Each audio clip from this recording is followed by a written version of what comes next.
Hey guys, my name is Kirsty and welcome back to another video. So today I am going to be reviewing The Gentleman's Guide to Vice and Virtue by Mackenzi Lee. This book has blown up in the past few months. Everybody's been reading it, everybody's been recommending it, everybody's been saying how great it is and that it's amazing. And I am here to say, I agree. It's great. It's in my top 5 books of all time. I don't normally go for historical fiction, so I didn't actually read the physical copy of this book. I listened to it on audiobook and I flew through it. The audiobook is 10 hours long and it took me about 3 days to listen to it. When I finished listening to it, I brought the hardcover copy because I want to physically read it in the near future. So for those of you who don't know, The Gentleman's Guide to Vice and Virtue is about a wealthy young man called Henry Montague, but his friends call him Monty. His father wants him to take over the family business, the family estate, but Monty just wants to live his life first. He wants to travel and explore, and he normally gambles away money, he drinks all the time, he's up for a good time basically. And he is also bisexual and he's in love with his best friend Percy. But basically before he's to take over the family estate, he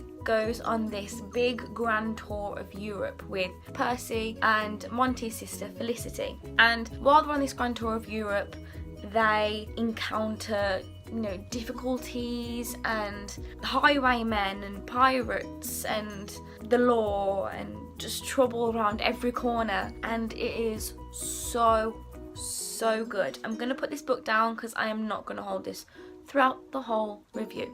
First thing is first, the characters. I loved the characters in this book. I normally don't like reading about the rich boy tropes because they get boring. They're done so many times and I just get bored of hearing about how wealthy they are and look, we don't have to care about anything because we're rich. I just find it, and I just find them annoying.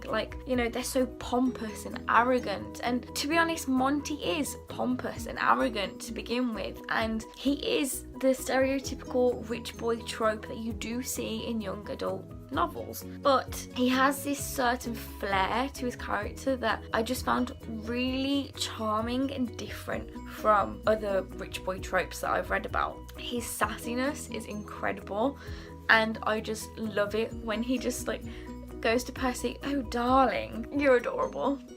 He's so cute and his love for Percy is amazing. He will do anything for that boy, and I think Monty's character development over the whole 500 pages is so good. He has this amazing character arc. Percy has an amazing character arc. Felicity has an amazing character development as well, and I think it's the characters of this book that make it as amazing as it is. I mean, don't get me wrong, the plot is brilliant as well, but the characters, when they come together, they are incredible. And another thing that I loved about this book was that there is the mix of seriousness when they find themselves in trouble and stuff like that, and then you've got the fun parts.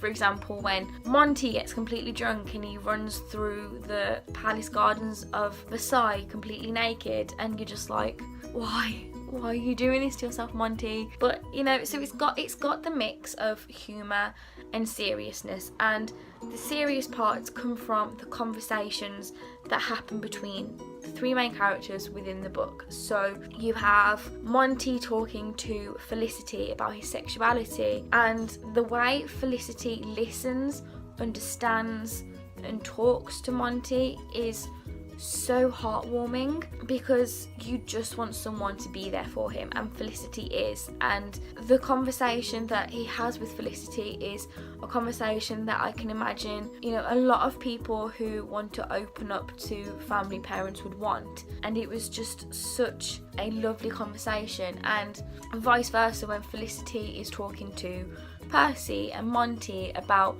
her interest in medicine and that she doesn't want to go out and look for a husband and have children and be a housewife. She doesn't want to do that. She wants to study medicine, and when she discusses this with Monty, at first he's like, really?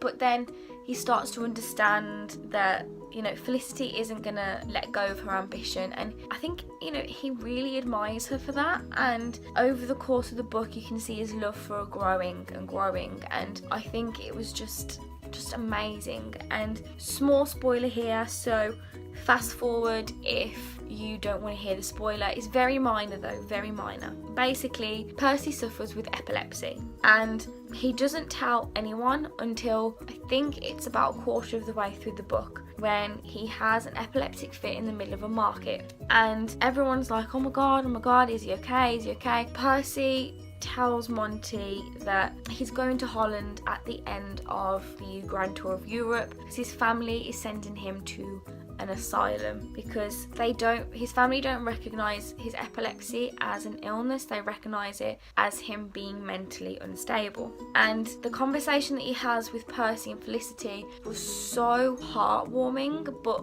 also it tore me apart, because he was just like, he feels like no one understands him, and he feels like everyone's going to think that he's crazy. He doesn't want to go to this mental asylum because he knows he's not insane. He knows he just needs the right medicine and care and attention and love, and that's what Monty wants to give to him. He wants to give him all that love. And I think those three conversations in particular that happen throughout the book are some of the most brilliantly written conversations and pieces of dialogue that I have probably ever read or listened to, because when I was listening to it I had to stop still.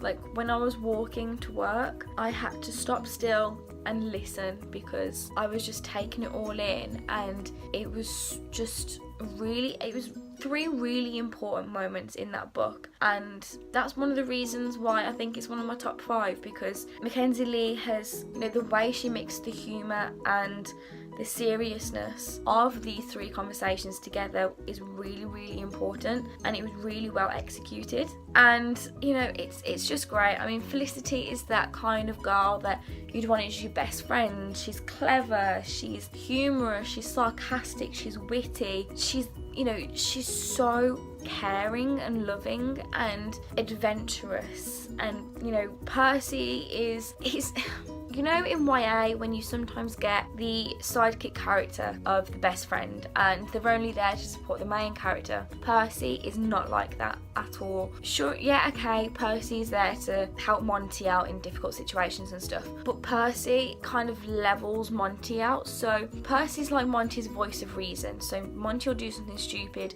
and Percy's like, Monty, really? Don't really think that was the best idea in the world. But then there's times where Percy completely lets go and you see his personality unravel and expand, and, you know, that's when his character development happens, and I just think it's amazing. The plot itself, it was kind of slow to begin with. I'd reckon for the first few chapters, I guess, it was a little bit slow, but after that it just delves right into the story. And like I said before, there's highwaymen, there's running away from the law, there's pirates, and it's just such an adventurous book. There's death, and there is a sequel. It's called The Lady's Guide to Piracy and Petticoats, I think it is, or Petticoats and Piracy, and it is a sequel to Gentleman's Guide, but it's from Felicity's perspective, and it's about pirates, and there's also a female science gang that's in there. So that comes out in 2018. I cannot wait to read that. I've got a feeling it's going to be amazing. This book, it's 513 pages, so, you know, it doesn't look like a quick read, but it really is. I mean, if this review doesn't tempt you or convince you to go and read it, I should just give up being a book blogger right now, because otherwise I am not doing my job very well, am I? It's just an amazing book.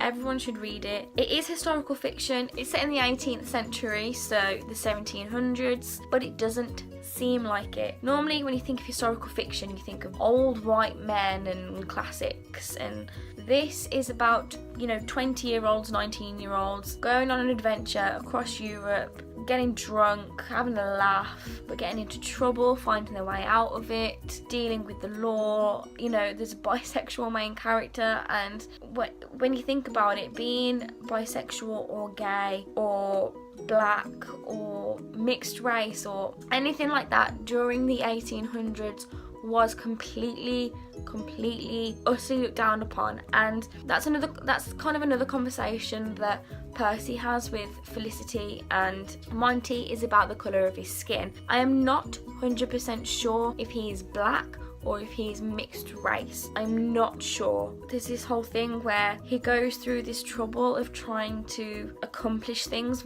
you know, while they're on this grand tour, because people are completely racist to him. You know, because Monty and Felicity, they completely respect him, they love him to death, and Felicity and Monty, they don't see why people are being racist to Percy, because they just see Percy, which is amazing. But Percy has to kind of explain to them, well, actually guys, it's not as easy for me as it is for you because of the colour of my skin. And he has to explain this to them, well, especially to Monty, you know. So yeah, that's 4 really important conversations that happen throughout this book. I highly recommend it because it's amazing, and I can't wait until the second book. That is my review for The Gentleman's Guide to Vice and Virtue. I hope you enjoyed it. I do have a written version of the review as well on my blog, so I will leave a link to that in the description box below. If you liked this video, please give it a big thumbs up. It would mean the world to me. If you've got any comments, questions, and if you've got any more information about if Percy is black or mixed race, please let me know, because I really do just want that information, just so I can, you know the facts of the book. I do post videos every Tuesday and Friday, but lately I have been doing weekly readathon videos as well, and those readathon videos are going up on Mondays. So it is only readathon videos that are going up on Mondays. No reviews, no book hauls, nothing like that. Those videos are going to be on Tuesdays and Fridays. So that's the update for you. Subscribe to my channel and click on the bell button if you want to receive notifications. See you in the next video. Bye!